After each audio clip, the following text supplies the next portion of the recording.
Hello everyone, my name is Ho Yi I'm from Department of Civil Engineering International University.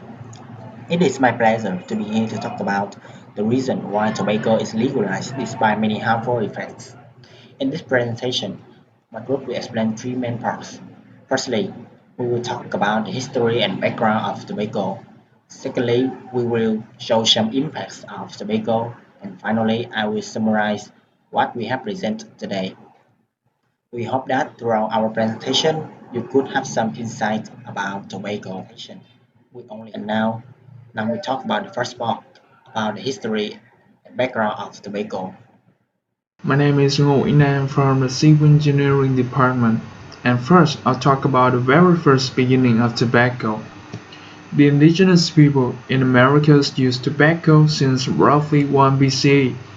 In these societies, tobacco likely another method of consumption than smoking is vital medicine, curing wounds, toothache, and all other forms of pain and disease. It was also used for religious and cultural ceremonies. Another use of tobacco was as a supplementary currency and became a measurement of wealth. Second, about some lawsuit in history. There were a lot of people who smoked, like trusted newsman, beloved cartoon character, and cowboy. The Los Angeles Times reported that there were four Marlboro men dying with smoking-related disease, and this is a picture of a Marlboro advertisement provided by his wife. He died early that month and became the fourth Marlboro man to die. In 2011, Australia introduced plain packaging law which means reduce the attractiveness of tobacco packaging, eliminate tobacco advertisement and promotion, brand and product name placed in the bottom, and health warning included. We can still see this law today in Vietnam. Two tobacco companies sued Australia in its highest court to stop this law. After that, Philip Morris Asia continued to sue Australia to the International Court. Obviously, when a company sues a sixth largest country in the world to defend from the toxic product, the Australian government won and the company were required to pay the government cost.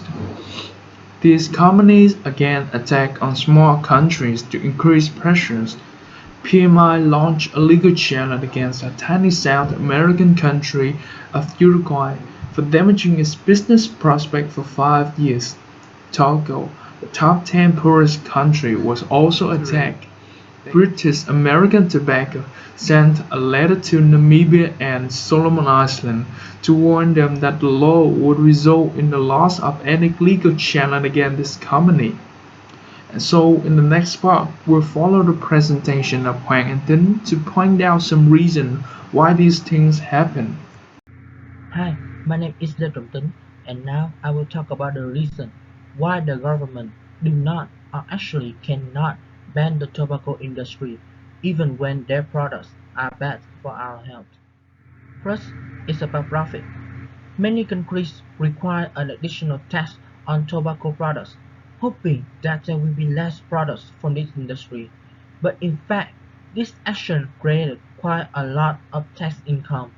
For example, in the US 2019, the revenue of tobacco tax is 12.46 billion US dollar. Banning this industry will cause the income to disappear immediately, and that will lead to cuts on government spending, or worse, higher deficits. Second is about employment. Banning a huge industry like tobacco means that people who work in cigarette productions, distributions, and sales will lose their jobs, and the number of unemployment will increase very fast, which is a big problem and hard to solve. We can look at the table. In the US 2012, the number of employment of tobacco industry is more than 40,000. Or, based on this chart, the number of employees of British American tobacco business in 2019 is more than 90,000 worldwide. If all of them lose their job at the same time, it could be a crisis for both the government and their people. And third, It's about the industry itself. It has its own strategy, and Minh Hoàng will show you more about this. My name is Đặng Nguyễn Minh Hoàng. I will talk about the strategy that the tobacco industry has been using to make impact on our life. Is undermining science. In US, tobacco companies use a small number of scientists to spread mistrust evidence about the connection between lung cancer and smoking cigarettes. Media manipulation. They affect attitudes on massive scale and create contents coherent with exaggerating themselves, usurping the agenda. The industry proposed to solve challenge with the illegal cigarette product by using industry control tracking system of the government, which means shifting power from government to the industry, creating illusion and support. Front Group is used as the voice of the tobacco company. They deceive policymakers and public about the true origin and intention of tobacco industry, lobbying and hijacking legislative process. Tobacco industry use political contribution to gain access to the policymaker. In 2017, the UK Foreign Office has opened an investigation into British American tobacco involvement in corrupting policymakers in at least four African countries. Invasions. Tobacco companies usually disobey the rule by dodging tobacco tax or providing cigarette products through illegal channels. And the last one is litigation.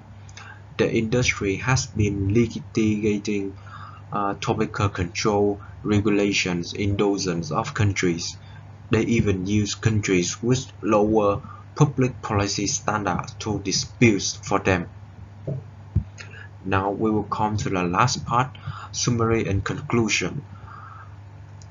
Lượng will talk about this part. So this is everything we have presented today. Before the end of our presentation, I would like to cover it into two main parts. Firstly, the birth of tobacco, and secondly, some problems that we are facing with. We hope that throughout our presentation, you have been convinced that why tobacco need to be reduced. This is also the message that I want to deliver to all of you. Thank you for your attention. And now it is the time for questioning and answering.